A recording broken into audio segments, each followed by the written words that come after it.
नमस्कार। मैं GRS news के लिए गिरीश सिकरवार। आज के इस ब्लॉग में मैं बात करने वाला हूँ प्रधानमंत्री के उस भाषण की जो उन्होंने स्वतंत्रता दिवस के पावन अवसर पर लाल किला की प्राचीर से दिया। निश्चित तौर पर पूरे देशवासियों को प्रधानमंत्री के भाषण का इंतज़ार रहता है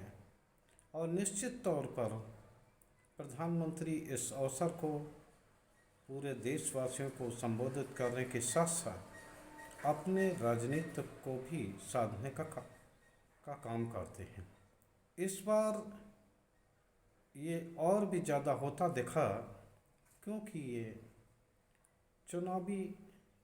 काल का भाषण जैसा रहा। आज जिस तरह के आशा थी देशवासियों को कि इस संभवतः अंतिम संबोधन में देश के प्रधानमंत्री कुछ नया विजन रखेंगे, लेकिन खास उनका भाषण अब की बार ऐसा नहीं रहा जिसको लेकर कुछ चर्चा करने की आवश्यकता है। सभी बातें वही दोहराई गई जो कि वो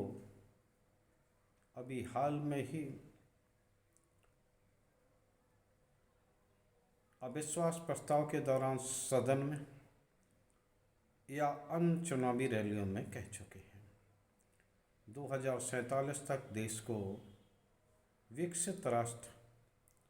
बनाने का दम भरा गया और बार बार इस बात पर जोर दिया गया कि हमारी सरकार परिवारवाद, भ्रष्टाचार और तुष्टीकरण से मजबूती के साथ लड़ेगी। लेकिन जो करीब 8-9 साल से जो उनके भाषण रहे, जो एक नई ऊर्जा होती थी, अब की बार वो ऊर्जा नहीं देखी क्योंकि प्रधानमंत्री थके से दिखाई दिए और अपने भाषण में बार बार ऐसा देखा गया कि वो उन्हीं बातों को दोहरा रहे हैं जो एक बार वो संबोधन कर चुके हैं। उन्होंने आंकड़ों के माध्यम से ये बताने का प्रयास किया कि उन्होंने 9 वर्ष में क्या काम किया है। विभिन्न योजनाओं का गुणगान किया जो कि आम जनता को विभिन्न संचार माध्यमों से या कई बार अखबारों के माध्यम से जानकारी मिल चुकी है और वही सभी बातें दोहराते दिखे जो कि वो विभिन्न चुनावी रैलियों में कई मौके पर सदन में भी कह चुके हैं। उनके भाषण में आज ज़्यादा कोई नयापन और धारदार नहीं दिखाई दिया। जिस भ्रष्टाचार को लेकर उन्होंने बहुत ज़्यादा जोर देने का प्रयास किया, 2 दिन पहले ही कैग की रिपोर्ट में निश्चित तौर पर चाहे वो भारतमाला प्रोजेक्ट हो या अयोध्या में राम जन्मभूमि की योजना हो या आयुष्मान भारत, जिन पर उन्होंने तमाम बहुत फोकस किया कि गरीबों को इससे राहत मिली है, उन्हें बिना पैसा इलाज कराया गया है। तो जिस प्रकार ये बताया गया कि इस योजना में भी भ्रष्टाचार हुआ है, तो उससे निश्चित तौर पर प्रधानमंत्री को हतोत्साहित होना पड़ा होगा। संभवतः यही कारण रहा कि उनके लाल किले से दिए गए प्राचीर पर या लाल किले से दिए गए भाषण में कोई धारदारपन नहीं दिखाई दिया। भारतमाला प्रोजेक्ट में जिस तरह से उन्होंने जैसे ये जानकारी भी मिली सीएजी के जरिए कि द्वारका प्रोजेक्ट में भी भारी भ्रष्टाचार होने के संकेत दिखाई दिए।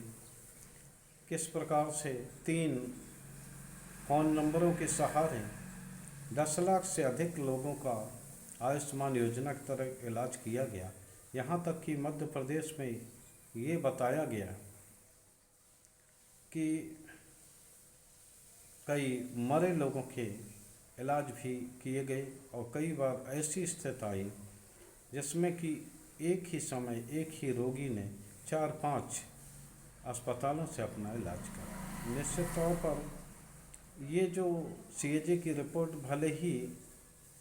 छोटी छोटी रिपोर्ट रही हों, लेकिन जिस तरह से हम लोग देखते हैं कोई भी भोजन पकने से पूर्व, जिस तरह से हम लोग कलछुल में लेकर देखते हैं कि पूरा भोजन पका है कि नहीं, उसी प्रकार अगर मोदी सरकार को भ्रष्टाचार की बात जानने की ओर बढ़ा जाए तो निश्चित तौर पर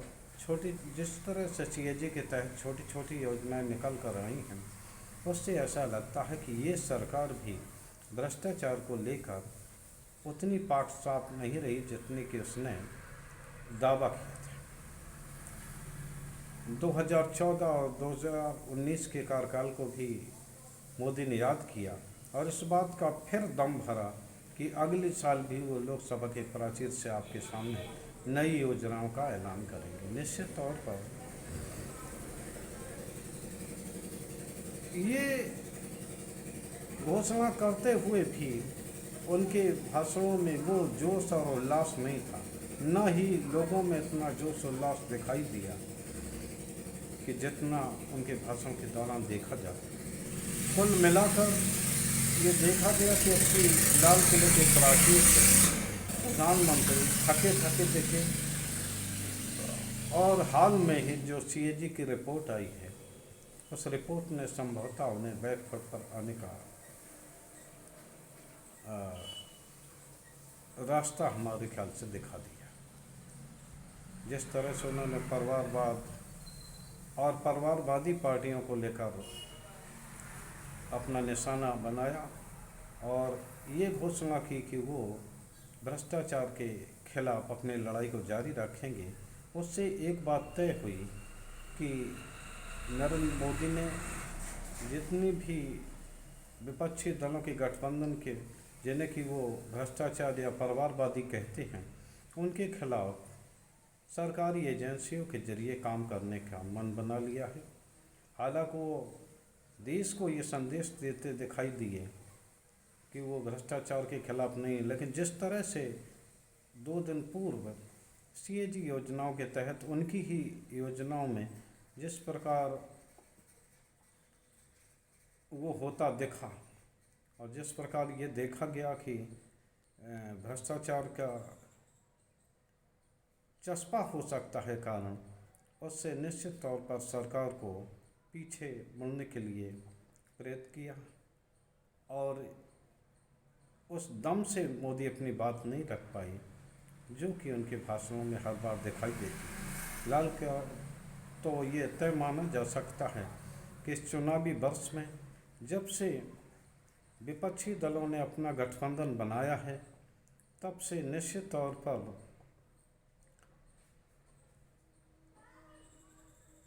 सत्ताधारी दल यानी कि देश के प्रधानमंत्री भी उस स्थिति से सहज नहीं हैं। हालांकि उन्होंने अपनी योजनाओं के जरिए और तमाम जरिए कि ये दिखलाने का प्रयास किया कि उन्होंने बहुत काम किया है, लेकिन जिस तरह से वो विपक्षी दलों के खिलाफ विभिन्न योजनाओं के जरिए वार करते दिखे, परिवारवाद हो या तुष्टीकरण हो, तो उससे निश्चित तौर पर ऐसा लगा कि कोई न कोई ऐसा डर है जो प्रधानमंत्री को भी असहज किए हुए है। निश्चित तौर पर ये प्रधानमंत्री का ये संबोधन राष्ट्र के नाम न होकर एक चुनावी रैली ऐसा भाषण होता दिखा, जिसको लेकर बार बार उन्होंने ये प्रयास किया कि लोग विपक्षी दलों को नकारें और उनकी सरकार को मत एवं समर्थन दें। निश्चित तौर पर प्रधानमंत्री के इस भाषण से ये बात भी स्पष्ट हुई कि भले ही सत्ताधारी दल इस बात को नकारे कि वो अभी भी एज में है, उन्हें अभी भी बहुमत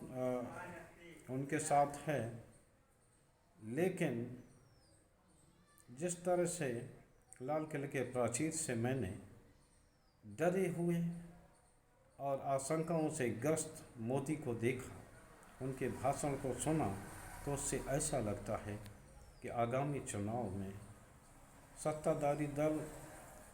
और विपक्षी दलों के गठबंधन के मध्य जो चुनावी बिसात बिछी है वो और धारदार होगी। सत्ताधारी दल और भी कोशिश करेंगे कि किस तरह से विपक्षी दलों को बदनाम किया जा सके और उस पर पुराने आरोप चस्पा किए जाए। उसी प्रकार निश्चित तौर पर अभी और भी भाषाई मर्यादाएं गिरते देखेंगे। जिस तरह से सदन में और सदन के बाहर केंद्रीय मंत्रियों तक ने राहुल गांधी को जिस तरह से कटघरे में खड़ा करने का प्रयास किया, और यहाँ तक कि पूर्व प्रधानमंत्री कांग्रेस के उनको भी लपेटने का प्रयास किया, तो उससे ऐसा महसूस होता है। आज भी ये देखा गया कि विभिन्न अपने भाषण के दौरान उन्होंने मणिपुर के विषय में ज़्यादा कुछ बोलने से परहेज किया। तो ऐसा लगता है कि ये जो भाषण था वो जो लाल किले का भाषण था वो संभवतः हम पहले भी सुन चुके हैं और इसमें नया कुछ भी नहीं है। आज के ब्लॉग में बस इतना ही। अब शीघ्र ही सरकार चुनावी मोड़ में जा रही है। पहले 3-4 प्रदेशों में जो इलेक्शन होने हैं विधानसभा के आम चुनाव, उसमें ये स्पष्ट हो जाएगा कि सरकार किस ओर जा रही है और आम जनता का क्या रुझान है। आज के ब्लॉग में बस इतना ही। जय हिंद, जय भारत।